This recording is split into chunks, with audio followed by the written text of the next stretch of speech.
if you have better people, working alongside you, if they're closely aligned to what they want to do and what they're good at, the whole business just benefits from that. And it's looking at people as people, not numbers, realistically, Yes. and that really is the important thing, Welcome to the Human Side of Business podcast with me, Louisa Meehan. We're exploring real stories from the trenches of people management. Each episode explores the situations business leaders have actually faced, the wins that surprised them, the failures that taught them, the funny moments that kept them sane, and the challenging times that tested their resolve. We dig into what worked, what spectacularly didn't work, and the lessons learned along the way. This is about the messy, unpredictable, rewarding reality of managing humans, not the sanitized version you read about in business books. Welcome. Today I'm joined by Miriam O'Hara, Talent Acquisition Lead with Mace Consult Ireland. Miriam is also a passionate advocate for equality and for inspiring careers across the STEM sector. She brings a thoughtful, practical perspective shaped by a really varied path into her work. Outside of the day job, Miriam is a sea swimmer and a yoga enthusiast with a love of history, gardening, and cooking. She started her career as an Irish teacher in secondary school, returned to study during the recession, and draws on lessons learned around the kitchen table in a family business and on a small farm, including the fine art of negotiation, inquiry, and getting things done when life is a bit chaotic. Miriam, welcome. thank you, and great to see you, Louisa. It's been a Likewise. while. Yeah. It has. I'm Yeah. delighted that you're here. I know just before we came on, we were chatting a little bit about your journey, and I think the word pivot came up, and that's really, really interesting because you initially started off in structural steel, the job that every girl dreams of, I'm sure, Absolutely. as part of your family business in Carlow, and a little bit of farming linked with that, then into teaching Irish in secondary school, then into genetics of all things, Yeah. and ending up in recruitment. So I'd love to hear from you the importance of being able to make those changes and maybe what some of the catalysts were, because sometimes when we make a radical change, it's not so much a choice, but it's a No. necessity. So you might just talk through some of that from your experience. Yeah, and I suppose I was a child of the recession, realistically. When I finished my first degree, I came out in 2008, and like that, like the options weren't great. The majority of my classmates and friends, they emigrated between 2008 and 2010. I suppose I was fortunate. I studied languages, and like that, I was able to secure like kind of temporary substitution work as a teacher. But at that time, there was a moratorium on permanent roles, and it was really tough. Like, I remember, like, my first year, like, I was subbing probably for the first month, then ended up getting a kind of a career break cover contract, a temporary contract, basically. And like that, I was very, very fortunate to get it at the time. But the next year, it was like 7 hours of guaranteed work, and then the rest was all down to subbing. And like some weeks you could have 30 hours of teaching, and other weeks you might have just had the seven, and like you really didn't know if ends were going to meet at all or how they would come together. Um, and then my final year, I got a full term contract basically to cover 1 year's work for somebody who went out on a career break. It was just the uncertainty at the time, like, I suppose, and the other end of it was like I love languages. I still love them. I still learn more languages. I'm forever curious when it comes to languages. Um, but I suppose the day to day for me and teaching, it just didn't suit me. There was too much repetition involved. And like as a person, the golden thread for me is definitely like something that helps people. And that drove me on to look at my further studies within genetics. And like that, I went and like did like a load of grinds and extra lessons basically to pay to go back for my studies, and trained hockey and badminton and wrote books and whatever it took. I was like, I'm getting this little pot of cash together to go back. And like that did pre-med in Budapest. And then after that, I couldn't study out there. Like people have up to 16 chances at one exam. And I'm very, very, very moralistic. I was like, you don't have 16 chances at any one person's life. So I was like, no. So then decided to go and study in the UK and study genetics. And like that, for me, it was a form of science that finds answers that we don't really know yet. And then, like that, finished up in 2015, came back to Ireland, got an unpaid internship in Crumlin, but like that was told that they were going to basically dissolve the unit in which I was working with, and the majority would be basically shipped over to overseas, and it was all going to be outsourced. So I was like, great. I went back to college, and there's no guarantee of work in this field in Ireland. And literally, I had an interview planned for a 2-year fixed term contract. But just before that happened, I had a blowout on the way to the FLA in Ennis. And the car that I had purchased when I was working as a teacher careened across the road. It wrote off my car and wrote off a car on the opposite side as well. Now, thankfully, we all walked away and like nobody was hurt. But it was a moment then where I was like, okay, I've no car. I'm in an unpaid internship and I have to find some form of work. And there was a lot of soul searching done in about 3 weeks because the money was running very, very thin. Um, and like that, then there was a construction recruitment startup in Carlow, and I started off with them. And then basically, yeah, it's got me to where I am today, and it's brought me all around the world, and I've dealt with candidates from here to the UK, Canada, Argentina, Chile, the Middle East, Australia, New Zealand, you name it.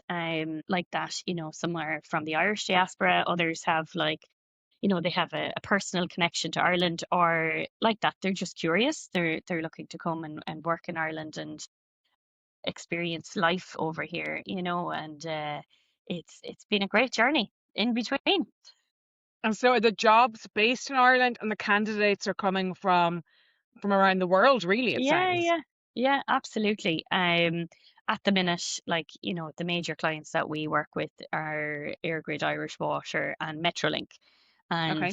like that, they each require a certain skill set for certain roles. So like that, obviously rail experience is the main driver on Metrolink, and then Airgrid, it's the high voltage works, and especially breaking out into the offshore sector as well.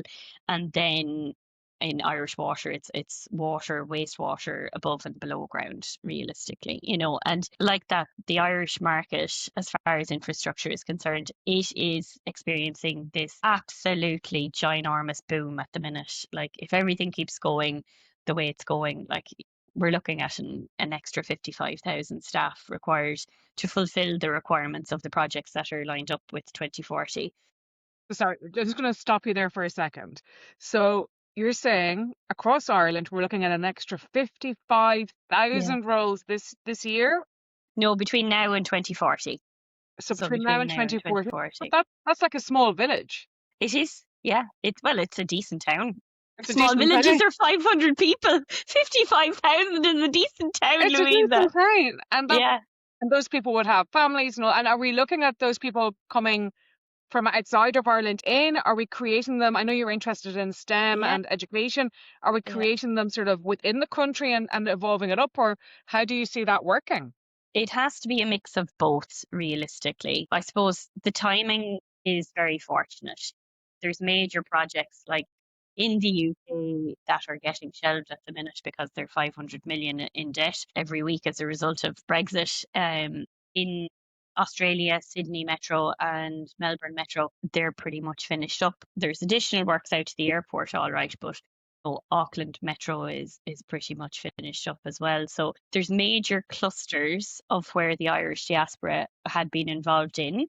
And the big projects that they were lined up for, they're just coming to the end, and it's just the end of their projects, to be fair. So it's a natural close. And like that, definitely within rail, a lot of the people that are involved are anoraks. They love rail. They grew up on Thomas and Tank Engine, and they just travel around the world following these rail projects. like Yeah. working, building the railway Yeah. lines. Some of them must be coming to Wicklow because they're upgrading the station in Wicklow to bring the Dart down to Wicklow. Yeah. So can we Yeah. start with Wicklow, please? I'm just putting it out there. Whatever you have, they all want to work in Wicklow because we need more connectivity. Absolutely. No, and like that, I suppose that's a part of the all island rail strategy. And like that's estimated what 36 billion or thereabouts. And the Dart route expansions, duplication of the Waterford line, and like that they're looking at, I suppose, bringing the journey time from 2 hours and 15 minutes down to an hour and a half. This kind of 90-minute commute is a max for people. you know, like that would be a game changer, to be fair, for anybody. Like, as well as I do, like all that East Coast, like there is a serious amount of housing developments that are planned and underway at the minute. Wicklow Town in particular, Wicklow Town to Rathnew will probably form into a conurbation. It's, It already has, yeah. I mean, it's just yeah, sort of, yeah. Yeah, there's you very know, little green between no. from one to the other. No. And like that brain greystones will probably merge in short as well, and like people want to have, I suppose, access to the sea, especially in Ireland, and like that the connectivity to get into Dublin. Like, okay, we're fortunate that the majority of roles now are hybrid, but you still have to get into work. You're not at home 5 days a week. It's not COVID anymore. And like that, to have that accessibility and public transport, it's just crucial. Yeah. But And for the like that, occasional date night. It's not all about work. absolutely. Because I think Absolutely. like living here, because of where I live, Yeah. no matter where I go, I have to get into the car to begin with. Yeah. So at that Yeah. stage, I'm just like, I'll just drive where I'm going because I've got kids. The public transport system is just too slow. It doesn't get me where I need to get to. And if I did, I would use it. But I would like to be able to go into Dublin for a night out and get Yeah. home again Yeah. reasonably, cost effectively, and not have to drive. So I think it's fascinating to me that the work you're doing in recruitment, which is HR, it's about sourcing the right people, ultimately is impacting on society and how we Absolutely. are connecting with each other physically, how we're operating the economy, because the infrastructure is probably the single biggest barrier to economic growth in this country, that we Absolutely. need a stronger infrastructure. So it's really fascinating. And the people that are coming to Ireland, these what did you call them? The What did you call? diaspora, Oh, no, the the railway people, rail the anorak. anorak. Yeah, I love that. You heard it here first. Um, Yeah. but what entices them to come to Ireland? Is it purely the railway line? Is it I'm looking at it, the gorgeous storm we're having today? Like what is it that entices them? I'm always very curious why people who are coming from, nicer, warmer climates or Yeah. places with more opportunities sometimes decide that Ireland is a place that they want to come and spend time. Yeah.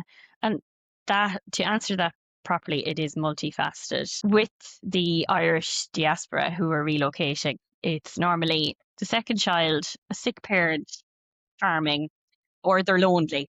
There's four answers basically. And normally they fit into one, if not two or three of those categories. And they're big life moments, to be fair, and it's either people are going to be embedded out in another country and they find their home out there, or Ireland is always home, and they look to return. And normally it's like, when the second child is there, it's the cost of childcare. It's who is minding their child. That is a major question. And like that, do they want their children to grow up with Australian accents or English accents?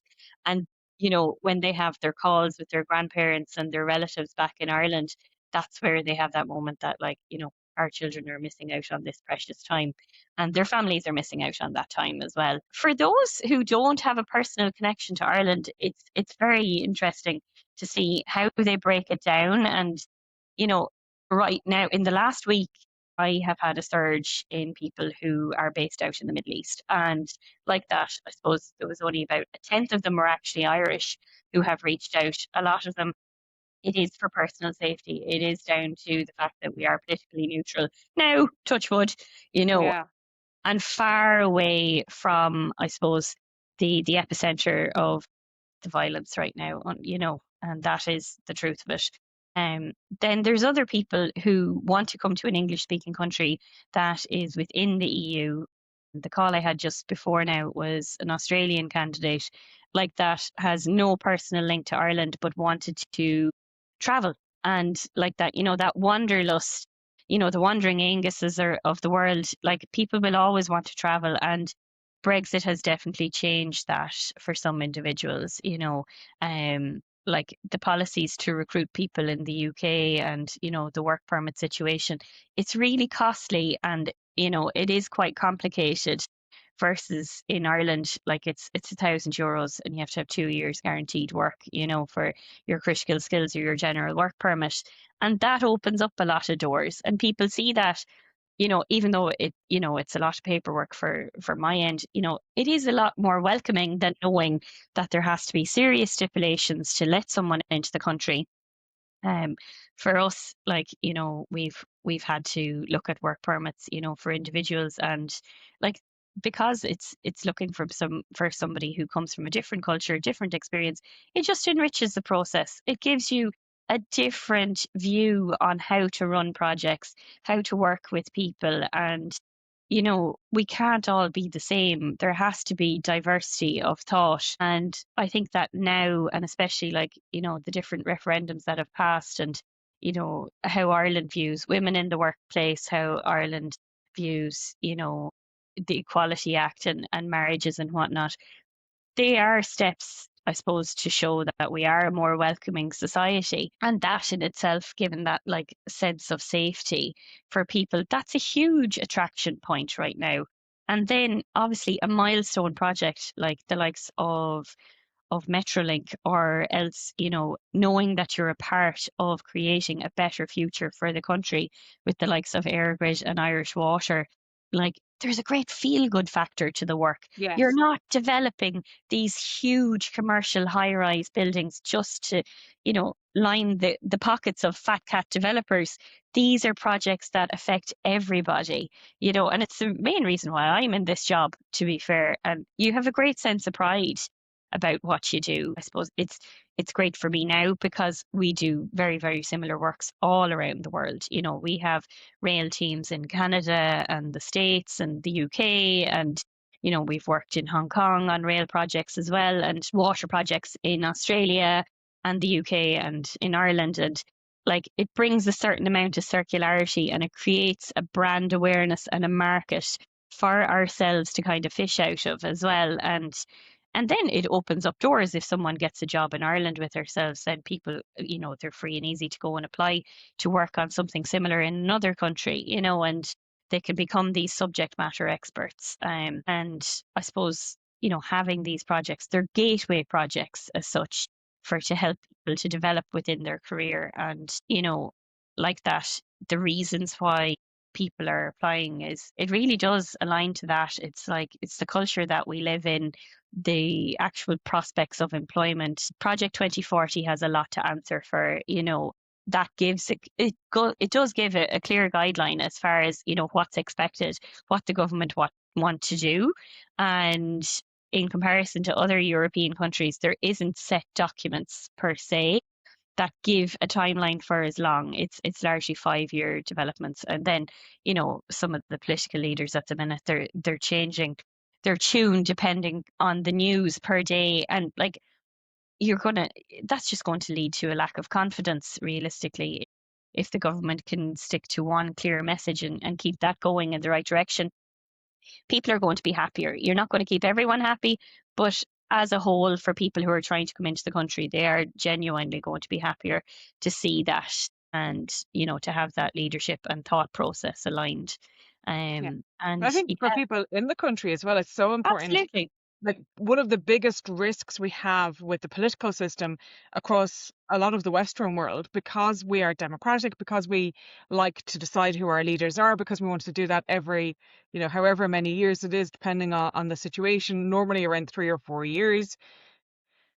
You're kind of working on cycles, but actually you do need to have a common, consistent thread and a long-term strategy, and allow for the cycle. So you need to try and create stability that allows for both to exist together, because it is, you're not going to put in a rail line in a No, year. no. You're not going to put it in maybe in two, I don't know how long they take to put in. I haven't put one in just this week now. That Not in the takes back time. It's garden. a project.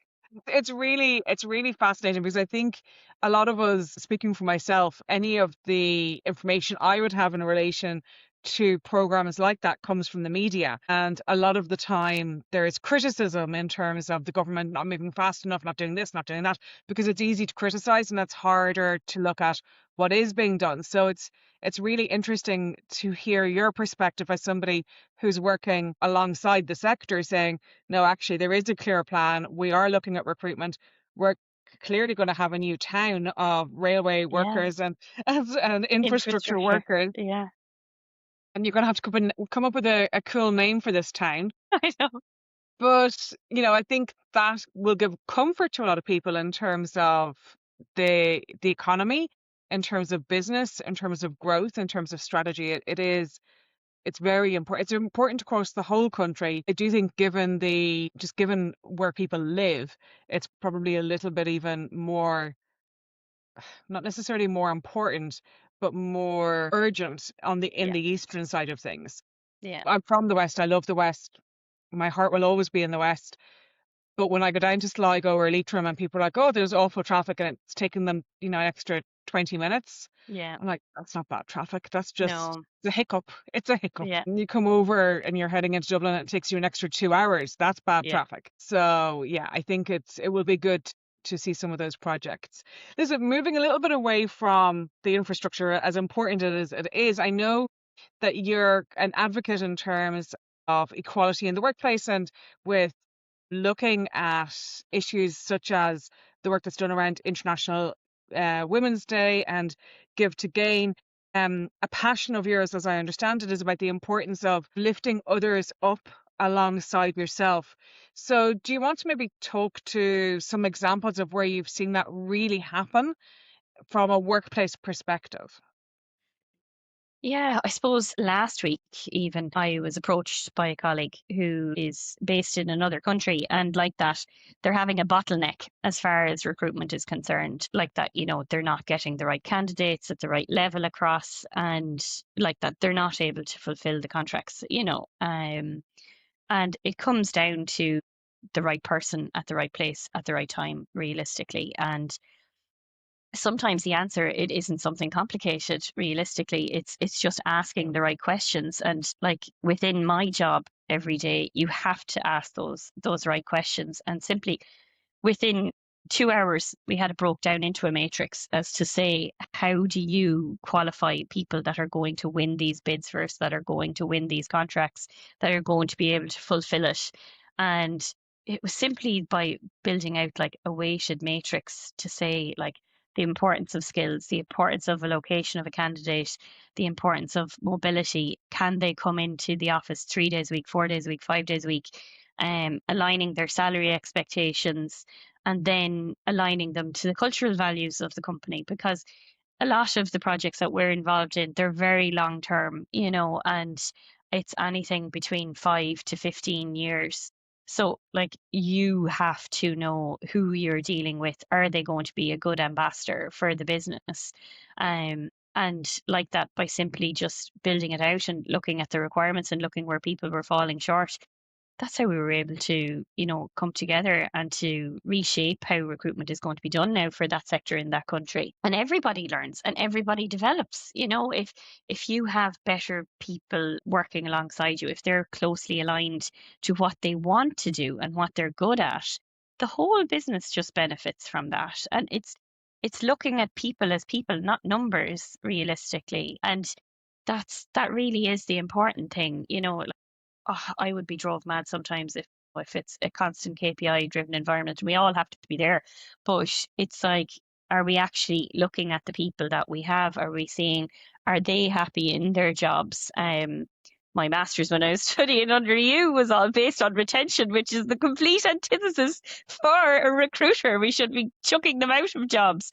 But the way that I look at recruitment is, you are a part of somebody's life, and work is a huge part of everybody's working day. And if you can improve what they're doing right now and give them a little bit of time back with their family or give them personal growth or financial growth or whatever the case may be, then you're going to end up with someone who is happier. Like that, it's a karma like situation. If you give that forward, then people will remember you in a more positive light. I had to deal with a chief people officer there 2 days ago, and like that, I first met them about 10 years ago.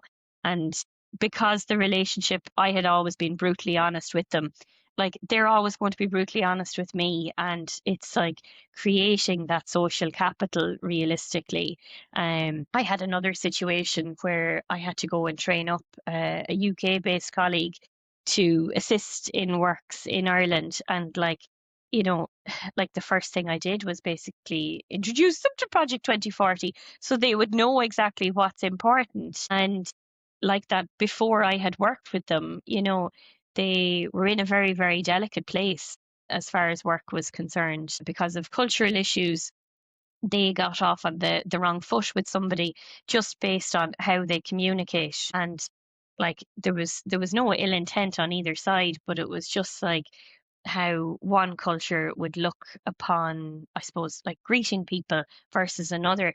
Like there was a kind of a mishmash there. And like that, I suppose when I gave them the time and allowed them to be fostered in a positive environment where they can ask the questions and learn along the way instead of being thrown in the deep end, it completely transformed them inside and out. Like their confidence blossomed, their knowledge blossomed.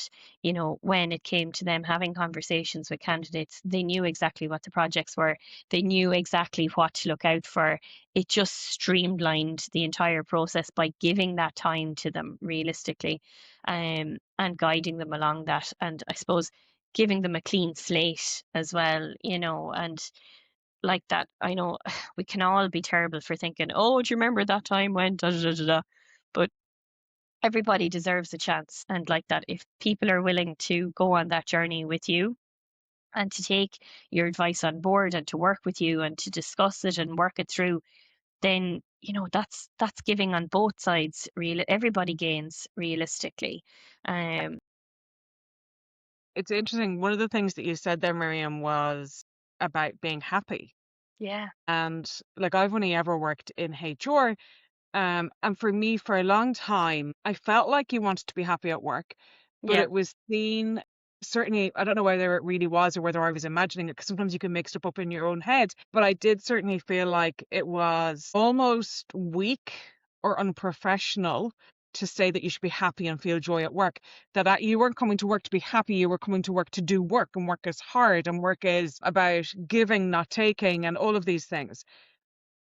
And the older I've gotten, the more I've looked at the research, the more I think society has probably changed a little bit. Actually, that's not true. You're going to give more, you're going to do better, you're going to be more productive, make better decisions if you are happy. Now, I'm not talking about, sitting around singing songs and clapping your hands. It's not that kind of happy. It's like a contentedness yeah, that you feel like there's a purpose to what you're doing. You feel like you're able to work towards being the best version of who you are in a way that's constructive. And I do think that finding happiness is really important. But I also, going back to your personal journey at the beginning, I also think that there's an illusion that's put out there to some people. Like, if you said you love languages, but you couldn't make that work as a career. And there's this lie that we tell young people, find what you love, go do that, and you'll be successful. And I'm like, I mean, love it, do it, absolutely. It doesn't mean it's what your career should be. no, And I no, think it's smarter to say, find what you're good at that other people need and are willing to pay you for, and go exactly, do that. Go do that yeah, really well. And yeah, then if you love languages or you love whatever it is, playing the guitar, doing yoga, sea swimming, amazing. And some people can make a career out of those things. But for a lot of people, they are a personal interest. exactly, I think the word hobby maybe minimizes them, but they're a yeah, personal interest. They don't have to be your career, but you do have to find something that you're good at, that you're willing to put decades or certainly years into, and that you're able to do well at, that people want to pay you for.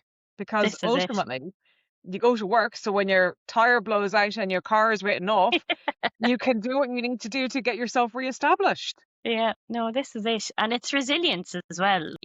I know my own personal resilience definitely comes from I'm the eldest of six kids, and like mom and dad both worked, and then we had a farm at home as well. And you do what you need to do realistically. And I suppose always having an end in sight, looking at what you're trying to achieve, what your goals are.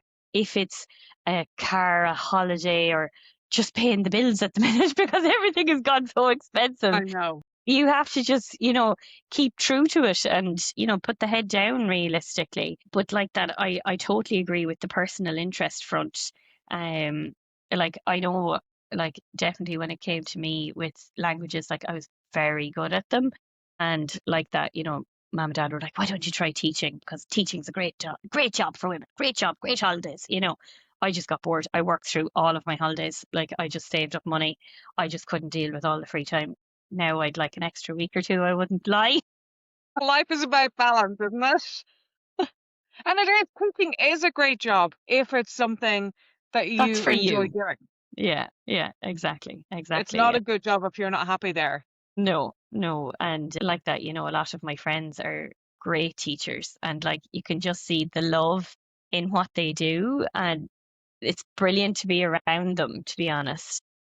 Even well in work, even like I give Irish classes to my colleagues, and I have like Irish and English and American colleagues that are attending the classes, and like that. It's great to share our language as a part of our culture. In the workplace, it's only half an hour on a Friday, but it's a little bit of time to give back realistically, and Lovely like thing that. to do. Yeah, it is, and it keeps my repository awake and alive as well to think back as well, and to use the language realistically. But no, when it comes to work versus passions, like it's hard for some people, because I definitely see it that some people are passionate about certain elements of their job, and they're following projects around the world and this type of thing, and they're heavily invested in it. um Versus like my passions definitely clear my head after a busy day, like that, like yesterday evening, like going for a cycle after a busy day. It was great just to get outside and get the fresh air and clear the head, and to be prepared for today realistically, and I think that work has gotten busier for everybody in Ireland because we have a labour shortage. There's no point in denying it. And like that work-life balance piece, it is crucial to keep people happy and healthy in their jobs. And if something is awry, you're not bringing your best self to work realistically, and like that. If there's a week that goes by and you've no lunch breaks or something like that, you're no good to anybody. You're no good to your family. You're no good to your colleagues. You really have to go and think about it and just try to make space and make time for yourself realistically, and like that delegate needs be, you know and I think now it's harder to do that. Maybe I'm just saying that, but like when there's less people around and there's more work to be done, it can be very hard to delegate realistically. But hopefully it's just to find the right people to come in to be a part of the business, and like that, to help them through like that. If it is a positive experience realistically, you're paying forward. As I said before, it's that social capital realistically. It could be 10 years down the line, it could be 15 years down the line. You don't know when you're going to meet these people again, but they'll remember a nice person for all the right reasons. You don't remember the horrible people for any good reason at all. Their Yeah. names are burnt into the back of your head. And like that, first impressions are lasting impressions, like the cliche says. So, Yeah, I think that's a really lovely place because it's come up a couple of times in it. It's like you haven't said these words, but the sentiment has come up a few times, and that people remember how you make them feel, exactly. not necessarily what you say or what you do, but they do remember how they feel when they're around you. If they feel good, they're going to think you're nice. If they don't feel so good, then they're going to have other thoughts. Miriam, Yeah. it's been an absolute pleasure. Loads of Yeah. insights. Yeah. So excited for 2040, but we'll take it nice and slowly because I'm not so excited to being another decade and a half older. I know. At the end of our podcast, we have borrowed a tradition from a different podcast where every guest leaves a question for the next guest without knowing what the question is. So the question that was left for you Okay. is, if you were to know where you would end up, would you do it all again?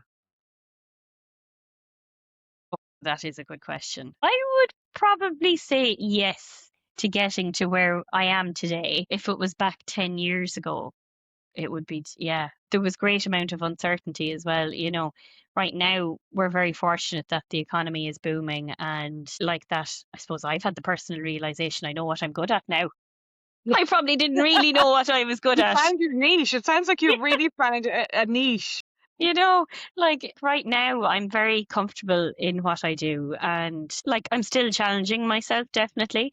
And I know what I want to push out for. Like, you know, my employer is very aware of this. I want to use my languages, and I want to work closely with European-wide teams and roles. You know, like what we've created in Ireland in the business unit is it's a very positive place. It's a very open place. It's very safe.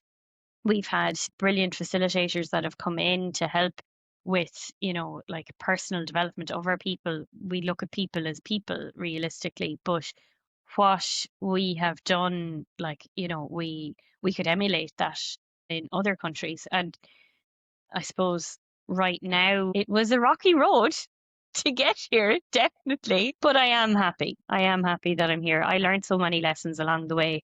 And like that great Irish saying, whatever kills you doesn't make you stronger, you know, realistically. But yeah, no, there was a lot of lessons about people, about, I suppose, business, about like how to like keep the ship afloat realistically, working with others, you know, working under pressure, under time restraints, you know, whatever the case may be.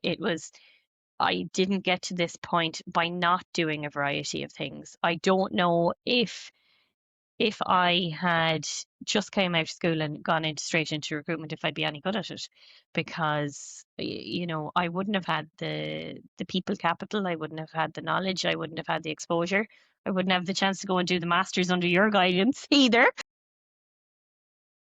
No, I certainly, if I look at my career, there's certain things like the work I do in conflict resolution and mediation, which I didn't start my HR career doing that, and I do a lot of that work now.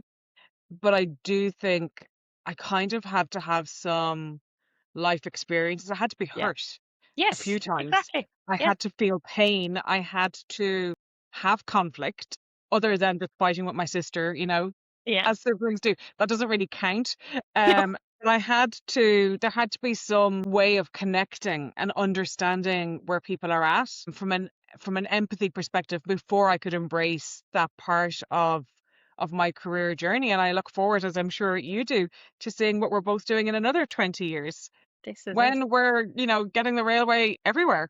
I know. No more driving. Or we'll have No more flying driving. cars. Who You knows? heard it here first. Miriam O'Hara has said there will be rail for all of us by 2040. We live in hope. We live in hope. Miriam, it's been an absolute pleasure. Thank you so much for joining me today, and have a great day. Thanks a million. Take care.